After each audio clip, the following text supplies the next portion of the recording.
Hustle's words, because he used to always say this: the game is gonna test you, never fold. Stay 10 toes down. It's not on you, it's in you. And what's in you, they can't take away.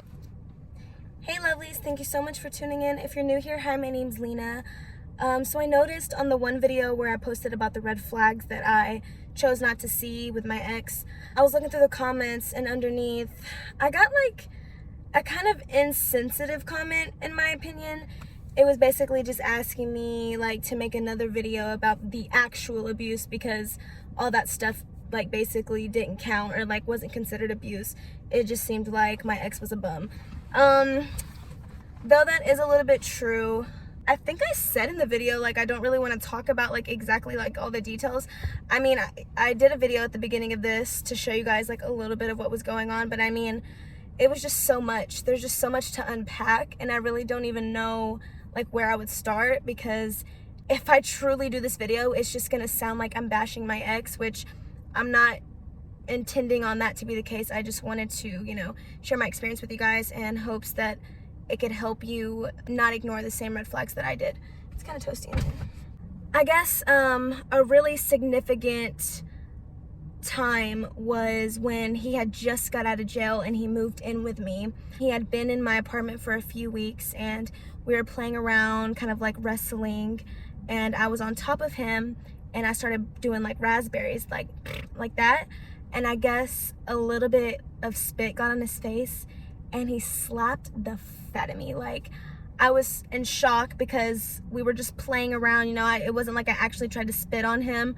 I was just like and then, you know, I guess a little bit of spit came out, and then boom. That was the first time he ever put his hands on me, and I was so shocked. I literally got off of him and then went to bed. Like, the whole thing, like, where we were just having fun, rolling around, acting stupid, literally turned into me going to bed, like in an instant, almost less than 10 seconds. It was so weird. It just got like gradually worse. We went to LA, and he was at the zoo with me and my daughter, and I'm not really sure how it happened, but he kept saying I had an attitude and I wasn't listening to him. So those were his reasonings, but he ended up choking me up. Like, when I say he grabbed me with both of his hands and lifted me up off of the ground, and people saw it because after he stormed off and I was crying and we were yelling, after all of that, a couple came up to me asking me if I was okay, if they wanted for them to call the police, if I wanted to go with them. Like, I was like, how embarrassing. Before that, we moved into a newer apartment, not the one that ended up being the end all for us, but the one right before it. We had this apartment, and I don't really know what transpired. I was going through a lot of like stuff mentally because of all the gaslighting and just the non-communication, and things were just like awful. I'm not really sure how it got to this point, but I know we had both been drinking, and he pushed me into the bed. Well, the bed frame was like wooden, like fake wood and metal. So corner of the bed where like the metal was sticking out, and it like went straight through my thigh, my inner thigh. I ended up like bleeding so much. I had a hematoma. It was really bad. And then after like I hit the edge of the bed, it was like I fell over, rolled, and then fell and hit my chin and busted it on this trash can that we had in the bedroom. That there really put me into shock. I remember losing my breath. I couldn't breathe. I thought that I couldn't move, like I was paralyzed almost. And then y'all can, I don't know if you can see it, but I have like a scar right there now, and it makes my face uneven, and I don't like it. It's kind of hard to see. It is completely healed, but yeah, I have a scar right here. It was so awful. I ended up calling out the next day at work, and I had lied to them and told them that I fell and I was in the hospital. It was little stuff like that, you know, like he would choke me up at work. We worked together. That was another thing. The reason why I ended up really actually leaving was because one day was really bad, okay? And honestly, I've been gaslit, and I changed my story 3 times. Future editor Lena here. So I did say that I changed my story 3 times. So I gave the police one story, right? And then I tried to go back and basically appeal what I had told the police. So then I spoke with the DA, then I changed the story there. And then I had to speak with like 2 other people, and I changed the story then. and I just kept on like adding little bits and pieces into it. But yeah, I changed it probably more than 3 times, but I just know for sure 3 times that I changed my story. And this was like to the police. So it was a lot. I like wrote it out, rewrote it, because I was trying to get us back together, and I thought that if I changed my story and made it sound like he didn't actually do what he did, then we would get back together. Stupid. So I don't even really know what happened that day. There's some things that he told me that I did that I don't even know if I did, but I believed that I did because he kept feeding this shit to me, and it's just a lot, you guys. Like, it's so much. I don't remember this part. I don't remember having a knife, but he claims that I had a knife on the bed. Okay, this is what happened. So, fuck, it sounds like I'm lying, but like, you guys, I was for real gaslit, like, to the max. It was awful.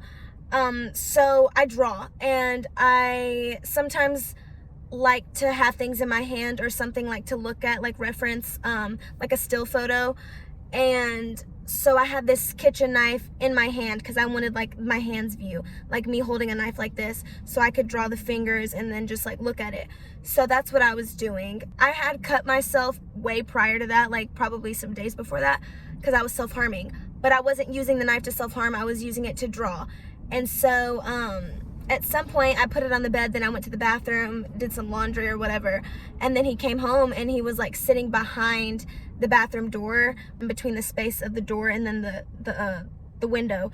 So when I walked out of the bathroom, it was a pretty big bathroom, the door just went all the way back, you know, to the window, and then like I looked over and he was just sitting there, and I literally jumped. I was so scared, and he was just staring at me like evil, like he wanted to hurt me. And mind you, he had already been like hitting me prior to this, so I already knew it was about to happen. I was just trying to keep calm, and so I looked at him, I'm like, what are you doing? Like, you know? And then he just kept staring at me, so I walked off, was folding some towels, I believe. Then I come back and I'm looking at him like what the fuck are you doing? I can't remember exactly what I said, but he was like, if you look at me or if you say this one more time, I'm gonna la la la la. Like, it got so heated, you guys. So he ends up throwing me around because I'm trying to leave, because he's like, why do you have a knife? Why do you have a knife? Why do you have a knife? I'm just like, it's none of your fucking business. Like, he thought I was cutting myself, but I was really drawing. And he ripped up my drawing. He ripped up a few of my drawings, actually. So, you know, I started hyperventilating because I'm a sensitive artist. I get very attached to my pieces, and I started hyperventilating. So I screamed out the window, help me, help me, help me, help me, because he wouldn't let me leave, and he kept interrogating me and cornering me, and I felt trapped. I was having a panic attack. I thought he was about to hit me. So that's kind of why he ended up throwing me around and slamming me on the ground. He choked me so hard that I literally thought I was about to die or like pass out. And then he punched me in the back of my head multiple times. And then I just kept trying to leave. And then eventually I ran outside. And then he came outside too, and I thought he was chasing me, and that's what it felt like. He claims he wasn't chasing me. He claims he was leaving the scene because he didn't want to get arrested. Well, anyways, long story short, he ended up getting arrested, and that was a big thing. Like, I ended up going to the police station, getting a restraining order against him. He was in jail, then he had to move in with his grandparents, and then we ended up stupidly moving in back into our apartment together. And then after that we went to LA, and after LA it was just awful. His friend came, we were helping his friend out. He was on the couch in the living room, and then it just got worse, you know. At one point I was like, what are we doing? If you don't really want to be with me, I don't want to sleep in the same bed as you. And at that very moment that I said that, I was saying it just like this, like, you know, this is confusing for me. I just really don't want to sleep in the same bed with you if you don't want to be with me. And at that moment, he literally threw all my shit out of the master bedroom into my daughter's bedroom, which was already a mess itself. And then over here telling me, this was all before I had to go to work at Hooters. He was like, oh, you need to get your shit out. You need to get your shit out. You don't want to sleep with me. You don't want to be with me. Okay, then get the fuck out. Get the fuck out. Da da da. Tried to turn the situation around on me. It was awful, all before I had to go to work. Then he's like, get your shit out, get your shit out. I'm like, I literally can't move this. This is a big ass dresser. Like, how am I gonna move a dresser? I've never moved anything in my life. I'm 4'10", I'm literally weak as hell. Like, why would I move all of this stuff right before I have to go to work, and I'm already not feeling well with my asthma? Like, it's just a bunch of stuff. So his friend came and like intervened and like basically moved all my stuff for me, thank God. Because the motherfucker was not going to let me go to work. Like, he was not letting me leave. It was so bad, you guys. I ended up putting the stripper pole that I had in the master bedroom into my daughter's bedroom, like actually installing it in the bedroom. Like, that pissed me off. And then I think the cherry on top was, you know, we still trying to like do things for each other, I guess. And I was thinking about working nights, so I wanted him to watch my child while I went to work at night. And he said, why don't you just leave her at home by herself? She's 3. That really, really concerned me. So I'm like, okay, so now I can't trust you with my child either. Granted, you've been beating my ass, so, you know, but that just really bothered me so bad. Like, I started crying. I was like, why would you even say that? Like, she's obviously not old enough to stay home alone, let alone for like hours at night, you know. And he was just like making all these excuses up. He was like, well, I was left home alone. I was like at 3 years old. And he would say, yes, I was. And I'm like, well, that's on you and your mama. Like, I would never allow my child to be home alone at the age of 3 ever. Like, ever. Like, if I actually like went down the line of like how everything started, how everything exactly ended, all the court dates, all of that, we would literally be on YouTube for like 2 hours talking. So yeah, like it's just so much. But those, I feel like, were big things. There was so much more, so many more, you know, abusive moments where I'm driving, he hits me upside my head. I told him to get out of my car. He literally got out, started walking. Like, there's just so many things that happened, and I can't even remember everything because I'm still so traumatized.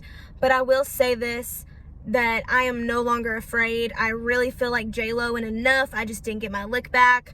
But I swear on everything, if a man ever puts his hands on me ever again, I'm swinging back. Like, you can try to hold my wrist, whatever, but I'm going to defend myself.